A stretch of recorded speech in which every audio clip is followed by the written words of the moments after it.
Você pode dizer amém? Jesus é bom. Ele fez coisas extraordinárias. Meu irmão, saia com a sua vitória hoje. Fecha a tua mão assim e fala: hoje eu saio deste lugar com a minha vitória. E estou com o meu coração aberto para receber a sua palavra. Em nome de Jesus. Amém. Pode tomar o teu assento, querido. Aleluia. Deus é bom. Deus é maravilhoso. Que momento especial. Obrigado, viu, pessoal? Amados, sem me delongar muito, nós vamos para a palavra. E hoje nós temos a presença de alguém que eu amo muito, um pastor que eu admiro muito, o pastor Paulo ali de Presidente Prudente. Vem cá, querida. Você pode aplaudir ao Senhor? O pastor Paulo, não faz muito tempo, ele assumiu ali a Verdade e Vida de Presidente Prudente. Está ali servindo com a família dele. Conheço o Paulinho assim como nós nos chamamos, né? Há muito tempo. Nossa amizade nasceu num monte, né? Num lugar que não poderia ser melhor, querido. Num lugar onde Deus estava falando muito naquele dia, falando aos nossos corações. E quando as amizades nascem em lugares em Deus, querido, elas se tornam aliança. Amizade, querido, pode ser algo passageiro, mas a aliança é eterna. Lá no céu nós vamos continuar em aliança. Amém? Então é uma honra poder receber a palavra através desse servo de Deus. Fique à vontade. Você sabe que essa aqui é a sua casa sede. Que Deus possa usá-lo como tem sido tão usado nesta terra, usado no ministério. Que Deus te abençoe. Amém? Deus. Glória a Deus. Paz do Senhor, gente. Que saudade. Deus é bom. Irmãos, eu trago um abraço muito caloroso da igreja de Presidente Prudente. Vocês não têm ideia do que Jesus tem feito naquele lugar. Eu chego aqui com muita alegria após 6 meses, porque nós conseguimos experimentar o favor de Deus. Mas em meio a todo esse cuidado de Deus, esse zelo de Deus, essa grande misericórdia, esta graça infinita que nos alcança, que nos proporciona o privilégio de caminhar com Ele, que proporciona ao nosso coração o desejo de desfrutar daquilo que é tão precioso, que é a glória dEle. Eu pude perceber nesse período que nós fomos muito atacados. A igreja foi muito atacada. A humanidade foi muito atacada. Nesse período de pandemia nós sofremos muitas perdas. Nesse período de pandemia o nosso coração foi tomado pelo medo. Mas sabe, se você chegou aqui nessa noite, é porque o Senhor te protegeu e te livrou até aqui. Eu queria que você começasse esta noite recobrando isso. O Senhor Jesus te livrou. Sabe, quando o meu coração ele começa a desfrutar desta liberdade, deste cuidado, quando eu olho para o lado e começo a perceber o que está acontecendo, eu sou tomado de uma grande alegria e de um grande temor. E o Senhor gerou no meu coração uma palavra que é as mortes que o Senhor me livrou. Sabe, se você puder, abra sua Bíblia comigo no Salmo 91. Para os mais pentecostais, um salmo de guerra. Eu sou pentecostal, irmão. Quero ler com você desde o começo. Aquele que habita no esconderijo do Altíssimo, a sombra do Onipotente descansará. Direi do Senhor, Ele é o meu Deus e o meu refúgio, a minha fortaleza, e nele eu confiarei. Porque Ele te livrará do laço do passarinheiro e da peste perniciosa. Ele te cobrirá com as suas penas e debaixo das suas asas estará seguro. A sua verdade é escudo e broquel.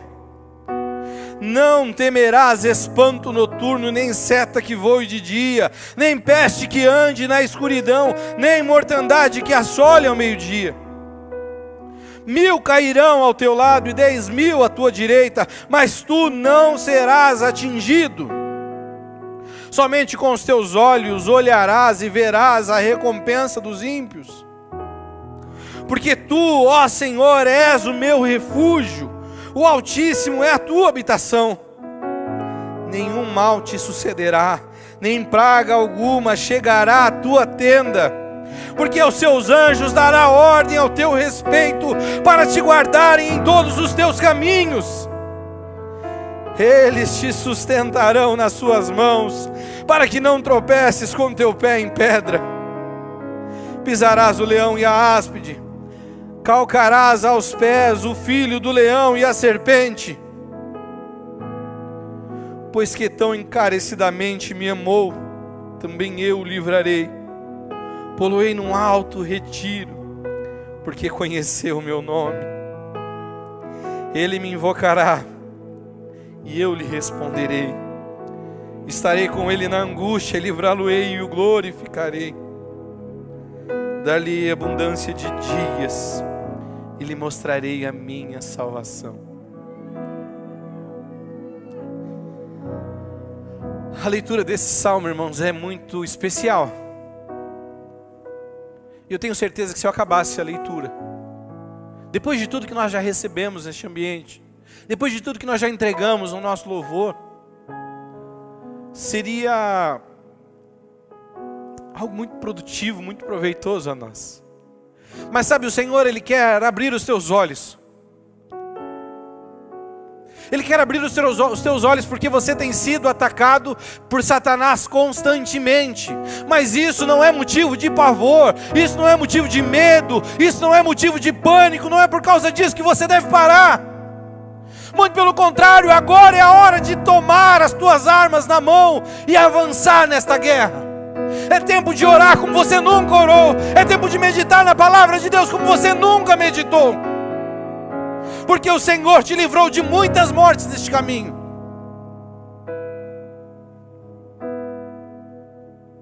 Mil cairão ao teu lado e 10.000 à tua direita. Sabe, eu desde criança, quando eu li esse salmo, foi um dos primeiros salmos que eu li quando eu aprendi a ler. E eu imaginava um exército de 1000 pessoas de um lado, um exército de 10.000 pessoas do outro lado, e eles tentando me acertar, e eu não fui atingido por nenhum tipo de flecha ou algo do gênero. Era exatamente isso que eu pensava. Mas quando eu comecei a estudar esse salmo, eu falava isso para o pastor Daniel hoje, isso saltou aos meus olhos e meu coração foi tomado de um grande temor. Porque o que o salmista está dizendo é que eu estou em meio de uma batalha, e 1000 pessoas foram alvejadas do meu lado e morreram, 10.000 pessoas foram alvejadas do outro lado e morreram, mas eu permaneci de pé. Eu permaneci de pé, é isso que o salmista está dizendo. Ainda que você esteja enfrentando nessa noite um momento de caos, de pânico, de terror, você não será atingido. Ah, pastor, mas morreu tanta gente. Ah, pastor, a minha vida está cercada de óbitos. Ainda assim existe uma palavra de Deus para você. Você não será atingido. Sabe, alguns de nós, neste momento de pandemia, nos deparamos com este lugar que o salmista está falando. Você chegou em um lugar aonde havia uma convicção muito grande no teu coração que a chance era mínima de sair. Mas você não foi atingido.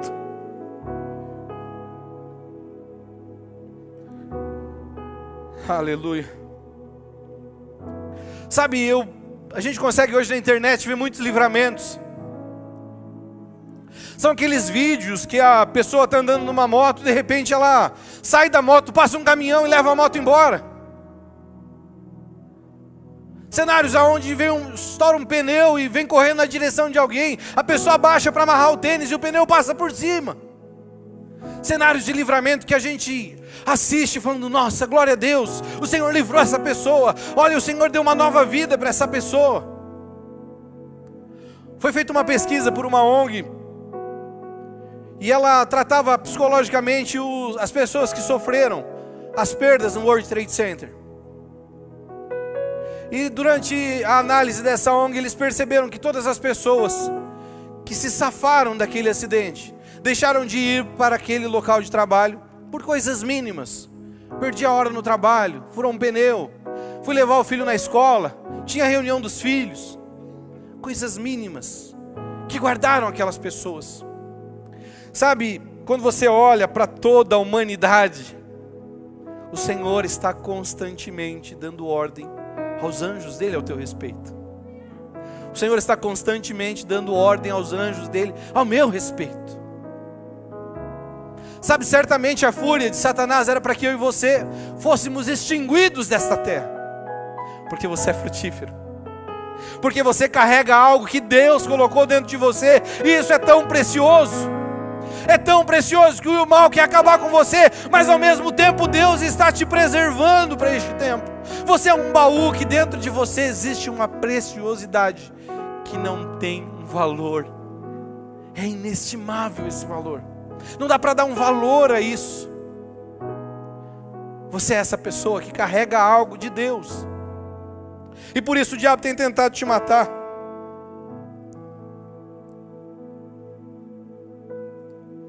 Se você puder, abra sua Bíblia comigo em Êxodo capítulo 1, no verso 15.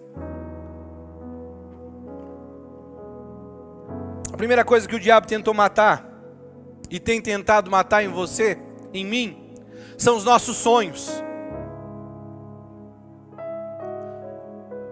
Essa é a primeira morte que o Senhor quer te livrar nessa noite, da morte dos teus sonhos. Você que veio aqui essa noite, ou que está nos acompanhando pela internet, não pare de sonhar.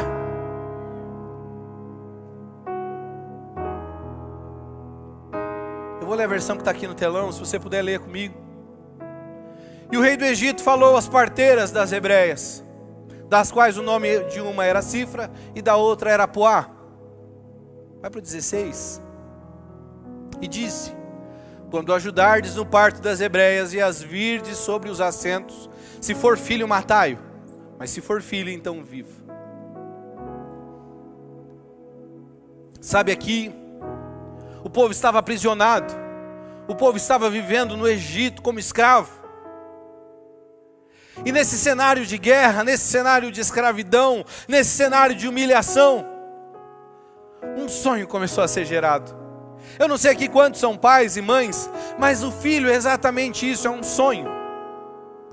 Quando a mãe começa a sentir os primeiros sintomas, eu me recordo da pastora Camila, quando ela descobriu que estava grávida e começou a enjoar, e de repente a barriga começou a crescer, e cada chute da Elô, cada chute da Juju, aquilo era especial, era um sonho.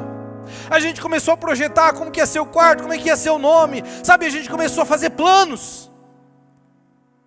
E tem sido assim nas áreas da tua vida.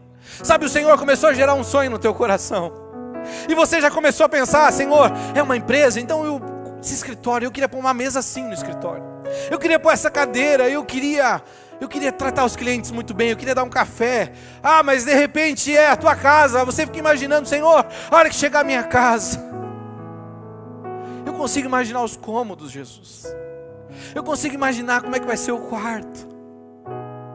É missões, Jesus, eu quero ir para missões. Eu já consigo imaginar a quantidade de almas que estará levantando as mãos enquanto eu partilho do Evangelho. Mas de repente, houve uma ordem do inferno dizendo: olha, fiquem de olho naquele sonho que está sendo gerado. Fiquem de olho naquele sonho que está sendo gerado. Ele não pode ir longe com aquele sonho. Ela não pode ir longe com aquele sonho, e de repente começam as frustrações da vida. De repente você consegue perceber que aquele sonho começa a se distanciar. Você começa a dizer: não é para mim. Ai, que pena. Que pena, eu sonhei à toa. Mas hoje o Espírito Santo de Deus está levantando mulheres como Cifra e Puá para preservar o teu sonho. Ainda que Satanás tente calar a tua boca, calar o teu sonho, ainda que ele tente matar, o Senhor está levantando mulheres, pessoas comprometidas com Ele, que estão dizendo: este sonho vai ser preservado, este sonho vai ser preservado, este sonho vai ser preservado. Hoje o Senhor está livrando os teus sonhos da morte.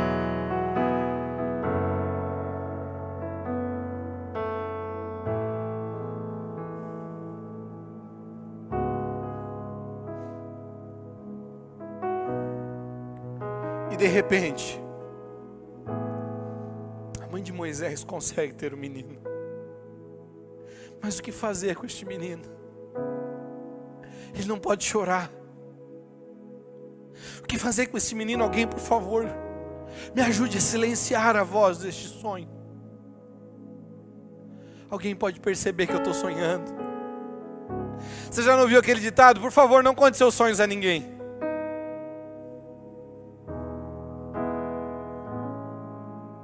A gente fica com medo de perder.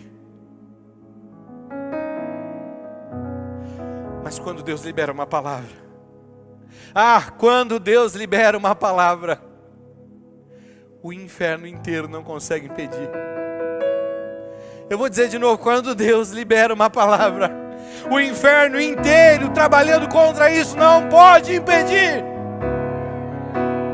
Deus diz que geraria no meio daquele povo um libertador para eles.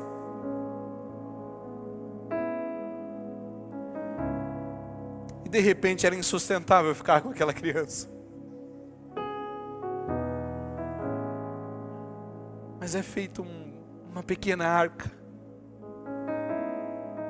para devolver a salvação ao mundo.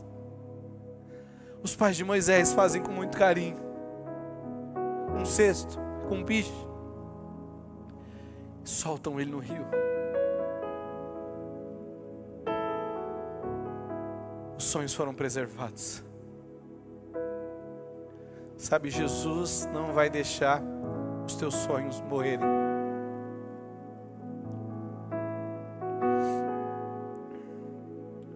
Segunda Reis 4, verso 8.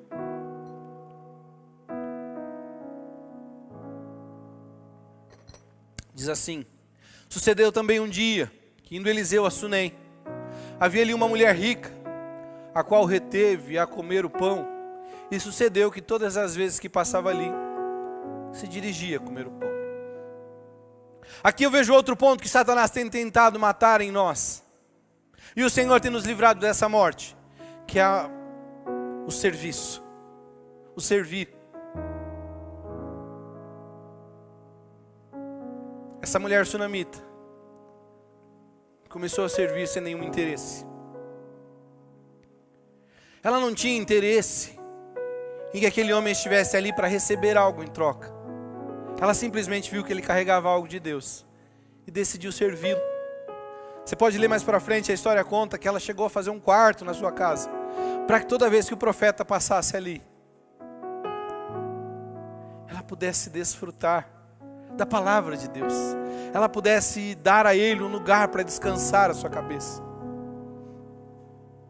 E isso remete a muitos de nós que começamos a servir na igreja. A gente começa a servir e nós damos o nosso coração. A gente começa a servir e quer participar, então a gente se inscreve no serviço, a gente se inscreve no louvor, a gente se inscreve no ministério infantil, a gente quer participar de tudo. Quem nunca passou por isso? Mas de repente, o nosso desejo de servir começa a ser minado. Você chega com uma ideia fantástica que você teve, ou que você viu em algum lugar e vai compartilhar com o líder, mas ele não está no dia bom e não te dá atenção, e de repente você começa a se entristecer. De repente você quer servir, mas você percebe que dali já existe um grupo que já tem mais afinidade, e você começa a se sentir excluído. De repente o seu desejo de servir ao Senhor, o desejo de serviço, começa a ser minado. Sabe, a história conta que essa mulher recebeu uma palavra de Deus, que ela teria um filho, ela era uma mulher estéril. E de repente ela recebe o profeta um dia, e o profeta olha e fala: olha, o Senhor vai te dar o que você tanto deseja. Sabe, irmãos, eu preciso dizer algo para você. Essa mulher, ela estava bem resolvida com a sua esterilidade. Isso parece muito claro nos textos. Alguns de nós já estão bem resolvidos com esse problema de serviço. Ah, pastor, eu quero ir para a igreja apenas para assistir o culto. Eu vou lá, dou os meus glórias e está tudo resolvido. Mas o Senhor não te chamou para isso. O Senhor não te chamou só para dar um glória. O Senhor tem um lugar para você servir. O Senhor tem um lugar onde Ele estabeleceu você e você precisa estar ali. Mas como estar ali? Eu já estou bem resolvido, pastor. Não mexe nisso. Eu já sofri muito com a igreja. O senhor não sabe o que eu passei com tal pastor. O senhor não sabe o que eu passei em tal igreja. Eu estou bem resolvido com a igreja. Eu quero só assistir o culto. Sabe, isso aconteceu com essa mulher. De repente ela tem um filho. E o que acontece com esse filho durante algum tempo? Ele morre. Ela vai confrontar ali o profeta. Sabe, eu consigo imaginar esse diálogo. Pelo que a Bíblia nos deixa entender, ela chega diante dele mais ou menos assim: eu já estava bem resolvida com isso. A minha dor já estava controlada. Por que permitir eu ter um filho para sofrer tanto? Por que permitir eu ter um filho para ter que enterrá-lo? Sabe, alguns de nós hoje estamos enterrando o nosso chamado. Alguns de nós hoje estamos enterrando o ministério que Deus nos deu. Você não está bem resolvido com isso, coisa nenhuma. E nessa noite o Senhor quer te livrar dessa morte. Da morte ministerial, da morte daquilo que Ele colocou sobre você como um chamado. Se posiciona. A palavra de Deus diz que o profeta foi lá em casa. Foi lá na casa daquela mulher. Se deitou sobre a criança. E de repente aquela criança voltou a viver. Vai ser assim com você também. Doeu, pastor, doeu. Me machucaram, me feriram. A igreja marcou as minhas mãos. Me usurparam. Eu cheguei aqui na verdade de vida e tudo que eu não quero é participar de alguma coisa, porque eu sei que vão me ferir. Não vão te ferir, não. Porque a partir de hoje é o Senhor que está estabelecendo. Porque a partir de hoje é o Senhor que está colocando. Porque a partir de hoje o Senhor está devolvendo a vida.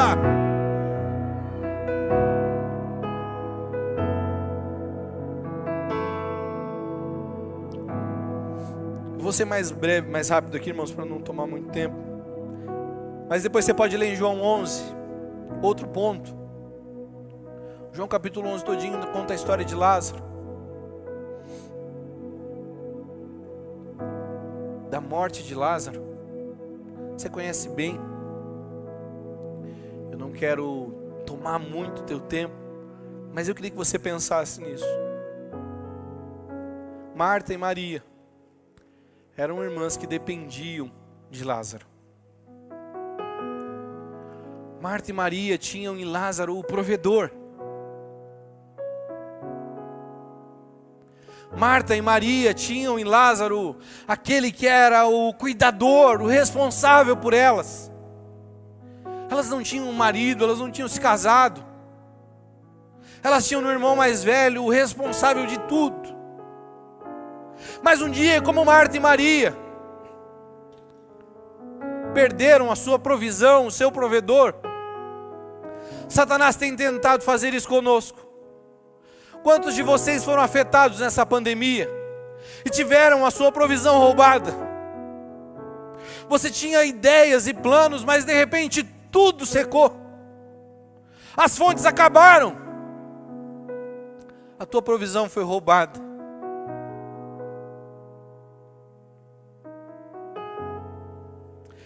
Sem o irmão, aquelas mulheres não teriam força cultural para poder avançar. Ninguém fazia negócio com mulheres. Sabe, as mulheres não podiam ir e estabelecer uma empresa de sucesso, fazer algo que a sociedade reconhecesse, não. Elas eram culturalmente dependentes do irmão. E talvez eu e você hoje chegamos aqui de uma circunstância e a nossa provisão morreu. Talvez ainda esses dias você recebeu uma notícia triste. Aquele contrato acabou. Talvez ainda essa semana você recebeu uma notícia triste. Você vai precisar cumprir o aviso prévio que você está demitido.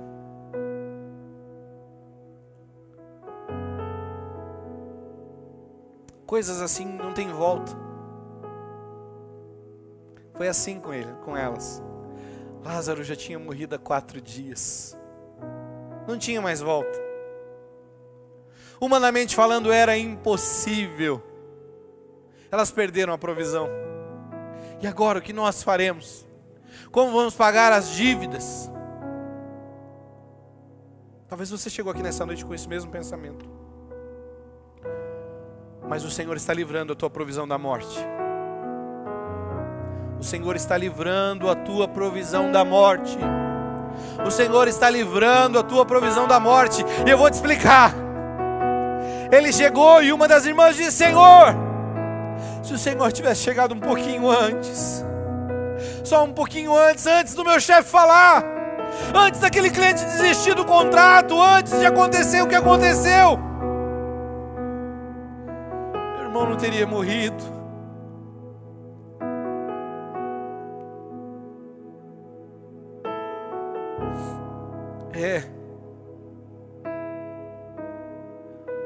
Só basta uma palavra. Eu aprendi com um pastor experiente que tudo que ele precisa para realizar um grande milagre são 7 milésimos de segundo. É um piscar de olhos. Ele só precisa de um piscar de olhos para realizar um grande milagre. Ele só precisa de um piscar de olhos para realizar prodígios e maravilhas. E a palavra do Senhor diz que Lázaro já estava há 4 dias, que já fedia, ele estava amarrado. Mas ele escutou uma voz dizendo: sai para fora, sai para fora, sai para fora. Vem provisão. Ei, vem provisão. Marta e Maria não ficarão desamparadas.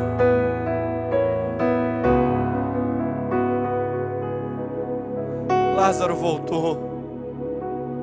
Era impossível, Fernando. Era impossível. Mas você está diante do Deus do impossível.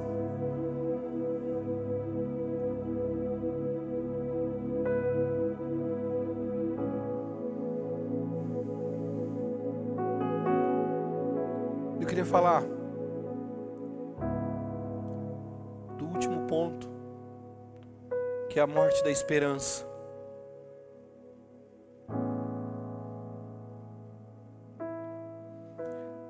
Sabe onde está a tua esperança? Aonde está a tua esperança? Eu vou perguntar de novo. Aonde está a tua esperança?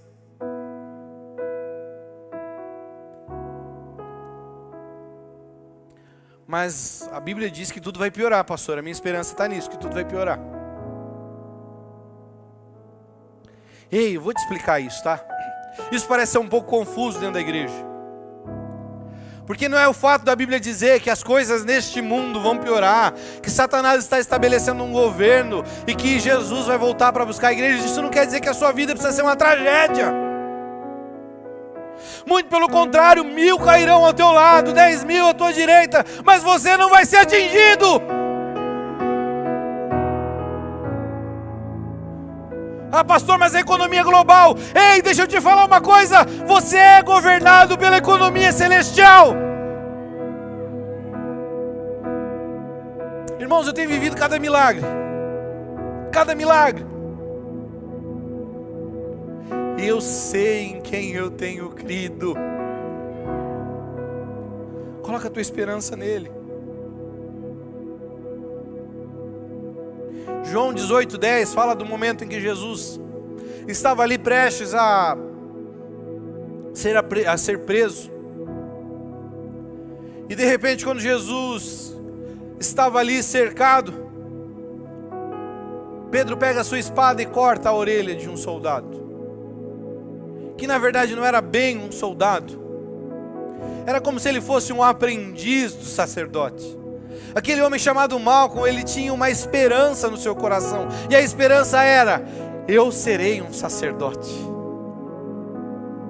Malco carregava a esperança de que ele seria alguém que trabalharia na casa do Senhor, que serviria diante do Senhor todos os dias. Ele estava prestes a viver este processo e vai cumprir uma ordem, vai acompanhar a prisão daquele que se dizia o Messias. E a sua orelha é cortada. Sabe, deixa eu te explicar algo. Um sacerdote, ele não podia ter defeitos. Tem um ex-presidente aí que não poderia ser sacerdote, porque falta uma parte do corpo. Sabe, isso era um critério para eles que era mais importante até do que uma vida íntegra, uma vida correta. Ele tinha que ser perfeito. Não podia ter nenhum braço menor, uma perna menor, não podia. E de repente Malcolm perde a sua orelha. Ele não perde só uma orelha, ele perde a esperança. A esperança de Malcolm começa a morrer. Ela vai parar numa UTI e começa a entrar aquela linha fina. Como? Eu vivi a minha vida inteira para isso. Eu me preparei a vida inteira para isso e agora, de repente, tudo começa a dar errado. De repente eu só sou obediente a uma ordem e os meus sonhos, os meus planos, os meus projetos, o meu desejo de servir, a minha provisão, tudo está acabando em um minuto.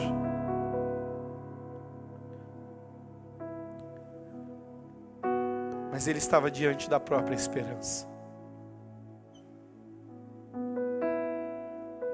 E aquele que é a esperança realiza o milagre. Ele devolve para Malcolm a esperança. Ele devolve para Malcolm a oportunidade de servir.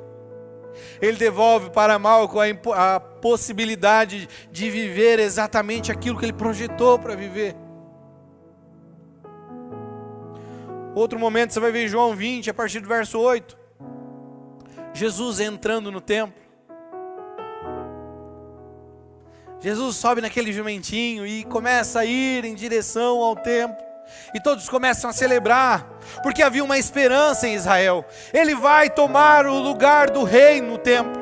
Ele vai se assentar naquele lugar e a partir de agora nós declararemos guerra contra o exército romano, contra o império romano. A partir de agora o libertador de Israel chegou. E por isso o povo cantava, por isso o povo de Israel vibrava, dizendo: agora nós venceremos esta batalha, porque Ele é o libertador que Deus deu para Israel. E de repente Jesus vai entrando no templo, e todo cheio de esperança ele vai entrar no templo, ele vai sentar lá. Sabe o que Jesus faz? Jesus não toma o lugar do rei no templo. Jesus se retira.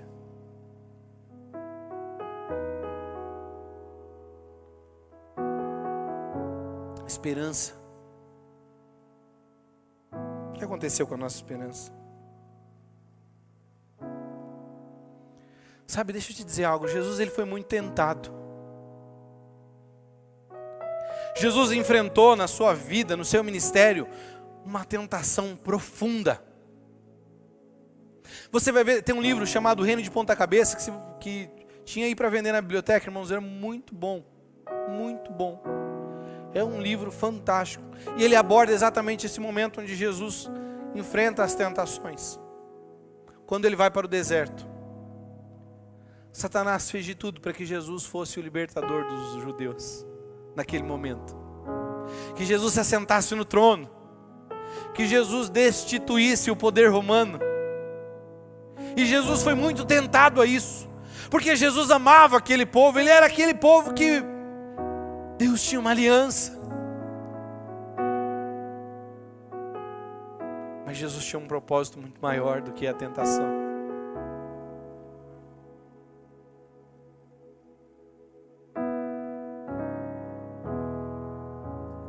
E de repente, a esperança. Ele não senta no lugar do rei. Ele não cede à tentação. E depois daquela ceia linda, ele é traído e morre. Como a gente pode ter esperança em alguém morto? Como eu vou ter a minha esperança de que os dias serão melhores? Como eu vou ter a minha esperança de que as coisas vão dar certo se eu estou acreditando em alguém que morreu? A esperança daquele povo em ser salvo, em ser livre, morreu.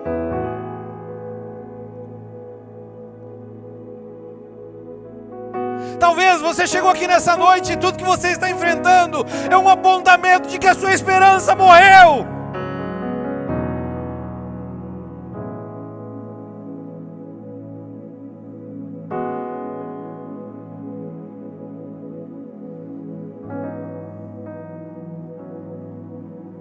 Quando Jesus morre, todos aqueles homens que ouviram ele, que andaram com ele, aqueles mais próximos, os discípulos, começam a se dissipar e alguns começam até a viver a antiga vida. Vida que outrora eles abriram mão para poder seguir a Jesus. Vida outrora que eles abriram mão porque eles acreditavam piamente que Jesus era o Filho de Deus, o Salvador.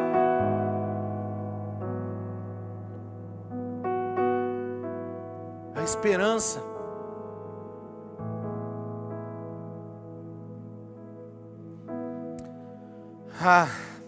deixa eu te dizer algo. Mateus 28. Você pode ler depois na sua casa com calma. Maria escuta uma voz. Jesus está morto, é o terceiro dia. E ela vai cumprir um rito.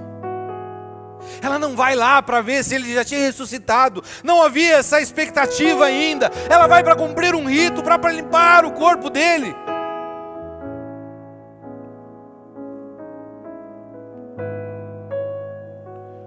Deixa eu te dizer algo em nome de Jesus. Se a tua esperança está em Jesus. Eu ouvi uma certa vez de um pastor. Ele dizia assim: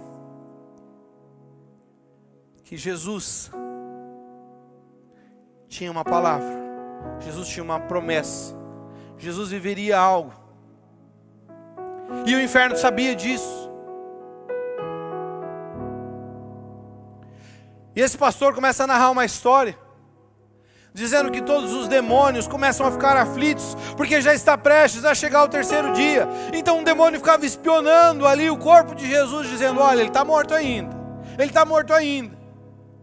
Então um desses demônios chega e diz: olha, vamos fazer o seguinte, vamos colocar uma pedra aqui. Então eles vão lá, instigam o Império Romano e colocam uma pedra. Vamos colocar um selo romano.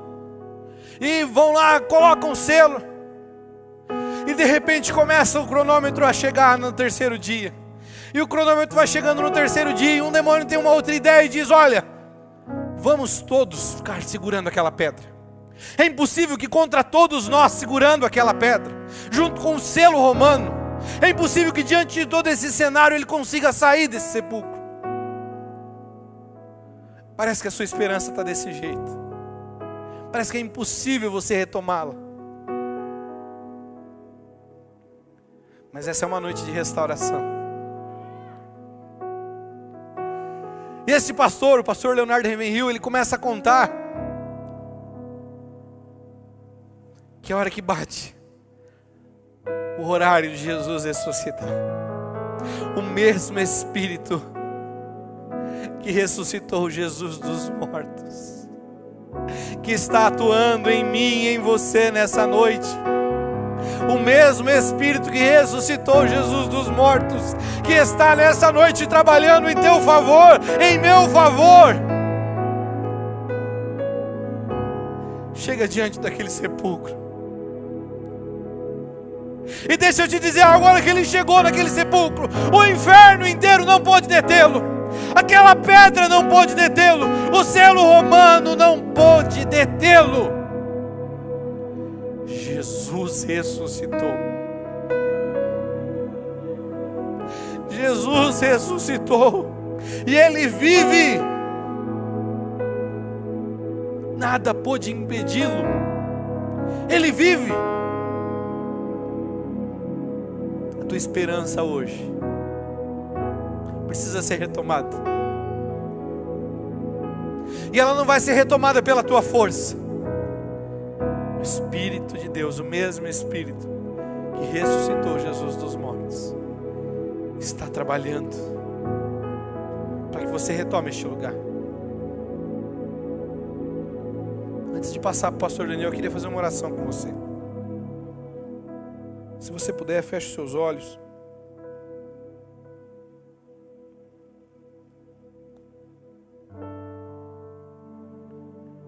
Sabe, eu não quero constranger ninguém aqui.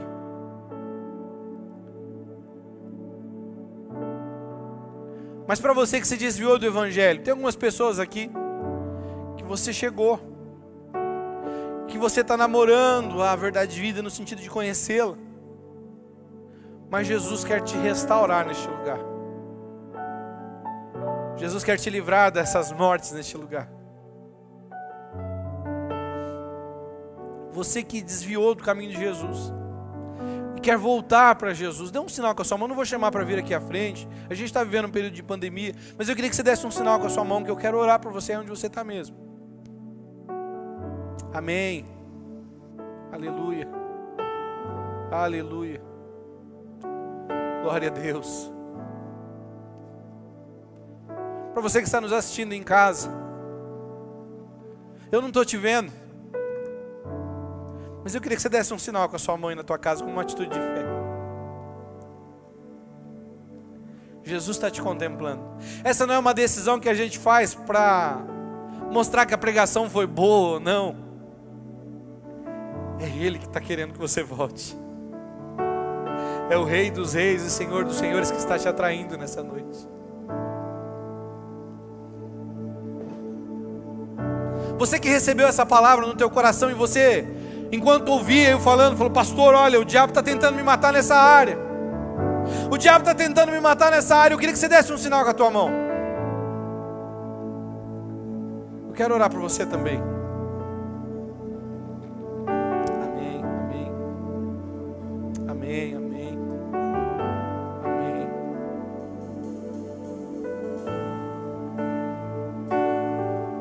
Jesus, Senhor, eu quero começar esta oração por aqueles irmãos, meu Deus, que levantaram as suas mãos no momento do apelo, que querem, Senhor, voltar aos teus caminhos. Pessoas que querem entregar a vida ao Senhor. E a minha oração nessa noite é: Jesus, por favor, fortaleça-os. Fortaleça-os. Fortaleça-os para que eles possam perseverar. Fortaleça-os para que eles possam se manter firmes no dia mau. Fortaleça-os para que eles entendam que este lugar é a casa deles. Para que eles não se apartem deste lugar. Para aqueles, Senhor, que levantaram as mãos em casa, através da internet, fortaleça-os.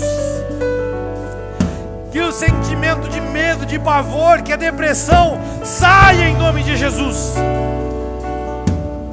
Restaura a alegria.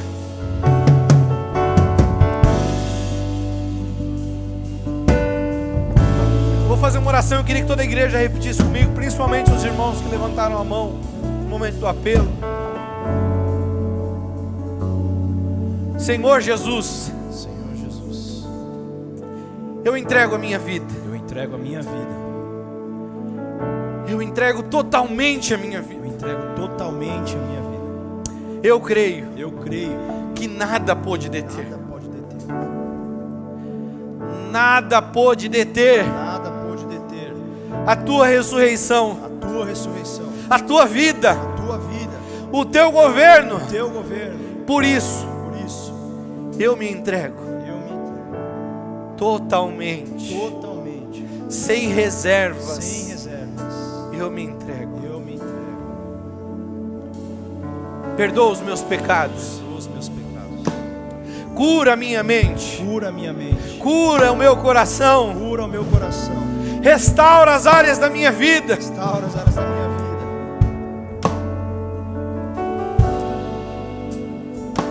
Amém.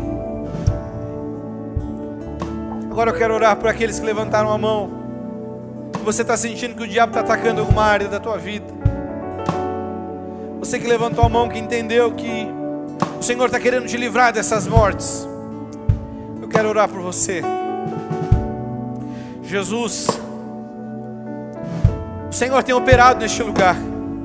A tua presença pairou neste lugar desde quando nós entramos naquela porta. Foi possível sentir o Senhor agindo neste lugar de uma forma diferente. Foi possível ver o teu Espírito tocando pessoas, curando, libertando, restaurando. Essa palavra nada mais é do que um apontamento daquilo que o Senhor já estava fazendo. Jesus começa a livrar das mortes. Começa a trazer os sonhos à vida. Começa a trazer, Jesus, a provisão à vida. Começa a trazer o ministério, o desejo de servir a vida. Devolve a esperança. Devolve a esperança. E que o teu nome, Jesus, seja glorificado. Que os teus filhos e filhas possam testificar da grande obra que o Senhor realizou. Em nome de Jesus. Amém. Você pode aplaudir o Senhor?